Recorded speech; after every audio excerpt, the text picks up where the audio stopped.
نبدأ بدايتنا حتكون مع عنوان سيدتي نت سمير صفير، نجوى مريضة، أحلام مغرورة، وهيفا نكرة. بعد إطلالة سمير صفير في برنامج المتهم اللي شن فيه هجوم عنيف على عدد من الفنانين ووصف بالنار والقوي، أتت ردة فعل الفنانات تباعا مباشرة وغير مباشرة. أحلام ردت بشكل مباشر على صفير، حيث كتبت على موقعها على الانستغرام: هذا الملحن قال عني في لقاء له: لا أعلم كيف بامرأة طولها 3 أمتار، عرضها متر ونص ووزنها 150 بتلبس عقد ب 74 مليون، وهو ملحن فاشل توفي من سنوات وخرج من قبره، وعندما سمع مقولة إذا أردت أن تكون مشهورا اشتم أحلام ففعلها.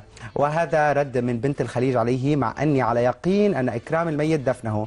كما نشرت أحلام رسالة ترد فيها بالتفصيل على كل عبارة هاجمها فيها، ولم تكتفي بهذه الرسالة، بل أنها أيضا اتجهت إلى صورة جديدة وضعها نشرت أمس، استعانت بأكثر من صورة معدلة ليظهر فيها سمير كأنه أنثى، وكتبت له: منورتنا مدام سميرة صفير، شربات يا ناس شربات، بس يا حرام ماتت صغيرة، ربنا يلطف بينا، عسل يا اخواتي عسل، وزغرتي يا انشراح، مدام سميرة ست الملاح.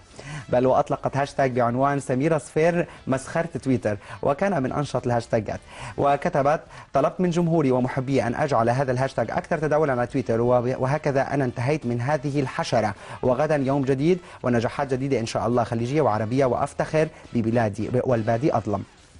هيفا وهبة لم ترد بشكل مباشر، لكن هيفا أعادت تغريدة أحلام ورسالتها على صفحتها. نجوى كرم ردت على هجوم سمير صفير بنشر صورة على صفحتها الشخصية بموقع انستغرام، وعلقت عليها قائلة: هيك بيصير باللي بيزعلني. يعني ما بعرف فرح انه كثير صراحة أنا ضحكني رد أحلام. يعني أحلام بالذات لا تدوس لها على طرف عن جد.